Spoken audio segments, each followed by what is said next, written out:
देश में लोकसभा चुनाव चल रहे हैं और चुनाव आयोग पर तमाम तरीके के आरोप लगाए गए, लेकिन चुनाव आयोग समझने को तैयार नहीं, किसी के हाथ आने को तैयार नहीं है।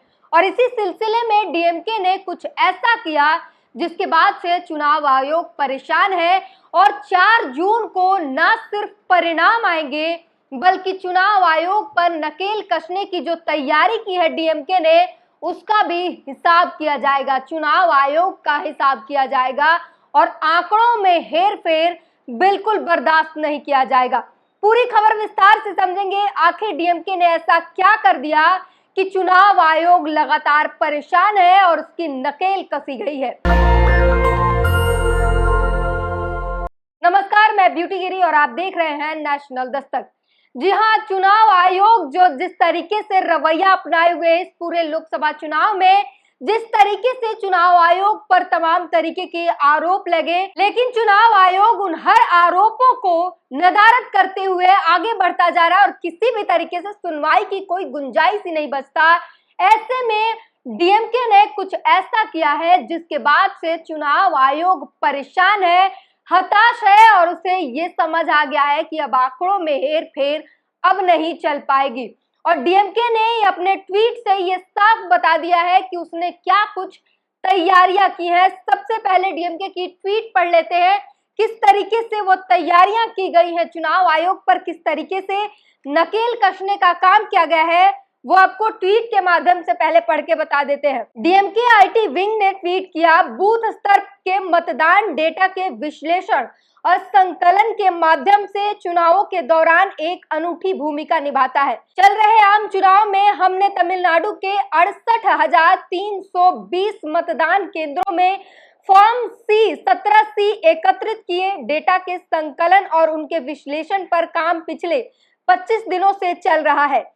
यही बात हमारे नेता थिरू के साथ साझा की जा रही है। एमके स्टालिन उनके अवलोकन के लिए है। हमारी डीएमके की टीम पिछले 1 महीने से मतदान के बाद भी बिना किसी रुकावट के इस पर अथक प्रयास कर रही है। हमारे पास एक सावधानी पूर्वक प्रक्रिया है जिसे पिछले कुछ चुनावों के बाद फॉर्म 17C डेटा के डिजिटलीकरण और हमारे पार्टी कार्यकर्ता अर्थात BLA और BLC और IDW बूथ प्रभारियों के बेहतर प्रशिक्षण और समन्वय के माध्यम से काफी बढ़ाया गया है। हमारे बूथ स्तर के कार्यकर्ताओं को डाले गए वोटों की संख्या पर नजर रखने और यह सुनिश्चित करने की प्रक्रिया में व्यवस्थित रूप में प्रशिक्षण किया गया कि फॉर्म 17C में डेटा नियंत्रण इकाई, मतपत्र इकाई और वीवीपैट के में डेटा से मेल खाता है।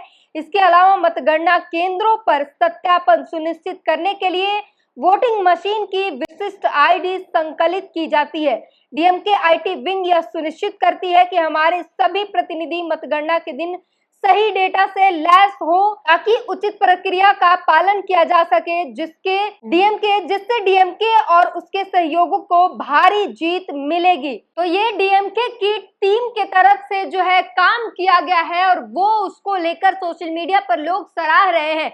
और आपको हम बताएंगे कि फॉर्म 17A और 17C है क्या, लेकिन उसके पहले ये डीएमके ने जो तैयारियां की है और चुनाव आयोग की गर्दन पकड़ने के लिए जो तैयारियां 4 जून को की जा रही है, उसको लेकर सोशल मीडिया पर तमाम जो राजनीतिक विशेषज्ञ हैं वो तारीफ कर रहे हैं और अब बता रहे हैं कि चुनाव आयोग किसी भी तरीके से बच निकलने में अब असमर्थ है। और चुनाव आयोग भी इस बात को लेकर परेशान है कि अब डेटा का हेरफेर नहीं कर पाएंगे।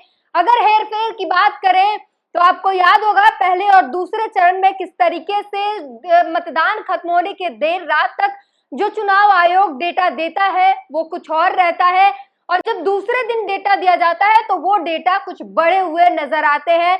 और इसको लेकर एक एनजीओ ने सुप्रीम कोर्ट में याचिका भी डाली थी, जिसमें सुप्रीम कोर्ट ने सीधे चुनाव आयोग को कह दिया था कि अगर जरूरत पड़ी तो रात भर सुनवाई की जाएगी, लेकिन डेटा में हेरफेर नहीं चलेगी। और इस तरीके से लगातार तमाम मुश्किलों के बाद चुनाव आयोग की एक मुश्किल डीएमके ने खड़ी कर दी है और जिस तरीके से जाल बिछाया है चुनाव आयोग के खिलाफ, 4 जून को जो फैसले होंगे वो देखने वाला है। और 4 जून को न सिर्फ डाटा में जो हेर फेर है, जो बढ़ोतरी और घटोतरी जो दिखाई जा रही है मतदान के, वो भी चुनाव आयोग के लिए मुश्किल हो जाएगा। और अब बताते हैं आपको कि 17A और 17C फॉर्म होते क्या है। दरअसल ये दो तरीके के फॉर्म होते हैं जो पोलिंग बूथ पर मौजूद होते हैं। एक 17A जिसमें वोटर जब वोट देने जाते हैं उस वक्त उनके नाम और उनका सारा डिटेल जो है उस फॉर्म में डाला जाता है।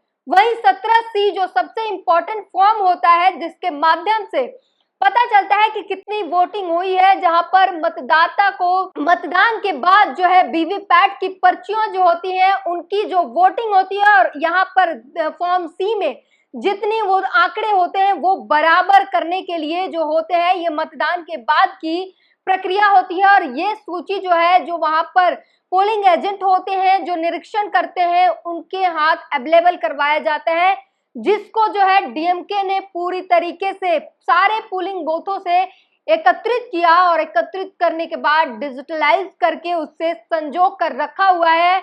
और इसने साफ कर दिया है कि 4 जून को जब रिजल्ट आएंगे तब हम इनका मिलान करेंगे और मिलान करके देखे जाएंगे कि कितनी जो आंकड़े का हेर फेर बताया जा रहा है उसमें किस तरीके से चुनाव आयोग आगे बढ़ता है। प्रशांत टंडन लिखते हैं, ये होता है तरीका बेईमान चुनाव आयोग पर नकेल कसने का। डीएमके ने तमिलनाडु के 68,300 पोलिंग बूथों का फॉर्म 17C डेटा अपने बीएल से मंगवा कर एक जगह डिजिटलाइज कर लिया है। ईवीएम के बूथाबार सीरीज नंबर का डेटा भी है। अब काउंसलिंग के वक्त 17A और 17C का मिलान काउंटिंग एजेंट करेंगे। वहीं अगर सुप्रीम कोर्ट की बात करें तो सुप्रीम कोर्ट ने भी चुनाव आयोग से सीधे पूछ लिया था कि फॉर्म 17C जो है उससे आपको सार्वजनिक करने में क्या समस्या है। उसको लेकर जो है सुप्रीम कोर्ट ने बड़ी लताड़ लगाई थी। क्या कुछ लिखा था, फॉर्म 17C डेटा का खुलासा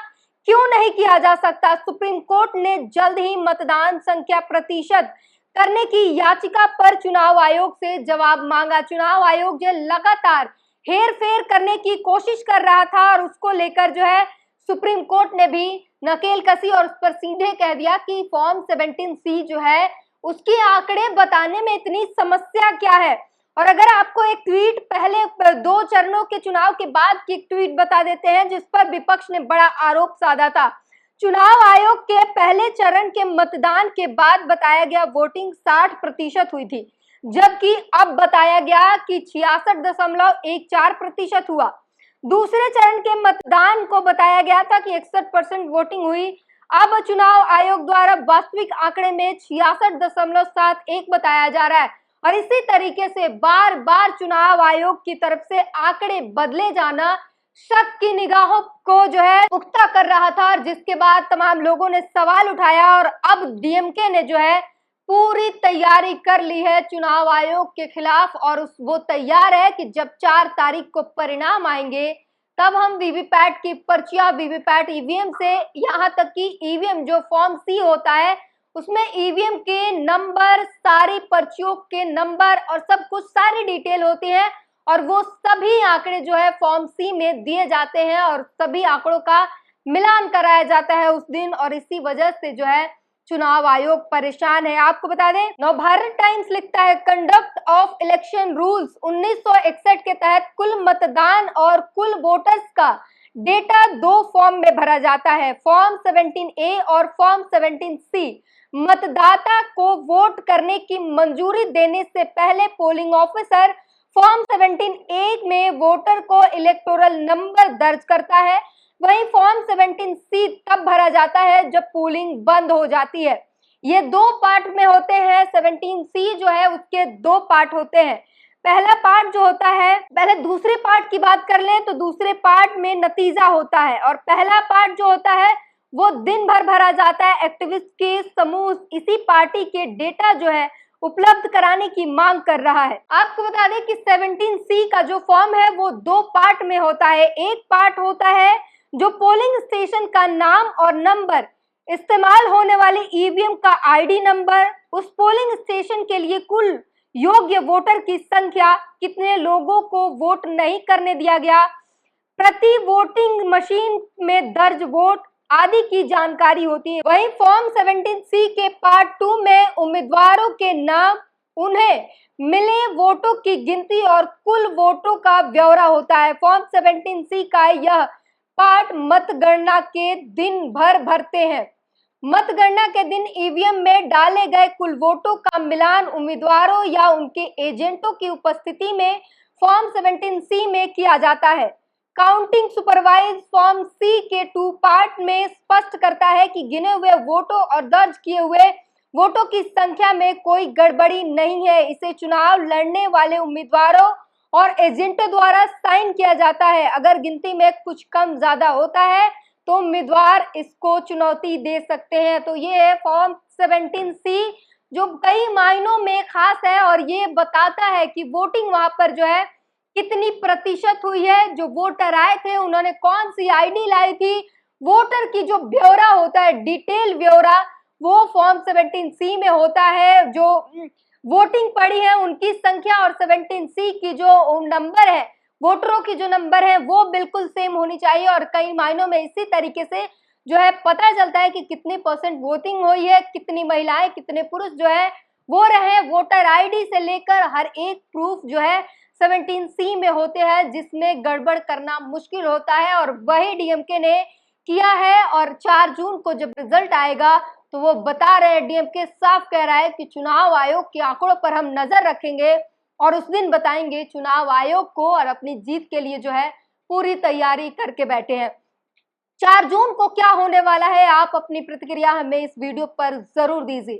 नेशनल दस्तक की आपसे गुजारिश है कि अगर इसको बचाना चाहते हैं तो नेशनल दस्तक को सब्सक्राइब करने के लिए रेड कलर के सब्सक्राइब बटन को दबाएं, फिर बेल आइकन की घंटी दबाएं। नेशनल दस्तक को बचाने के लिए बहुत जरूरी है कि हर खबर को शेयर करें, लाइक करें, कमेंट जरूर करें।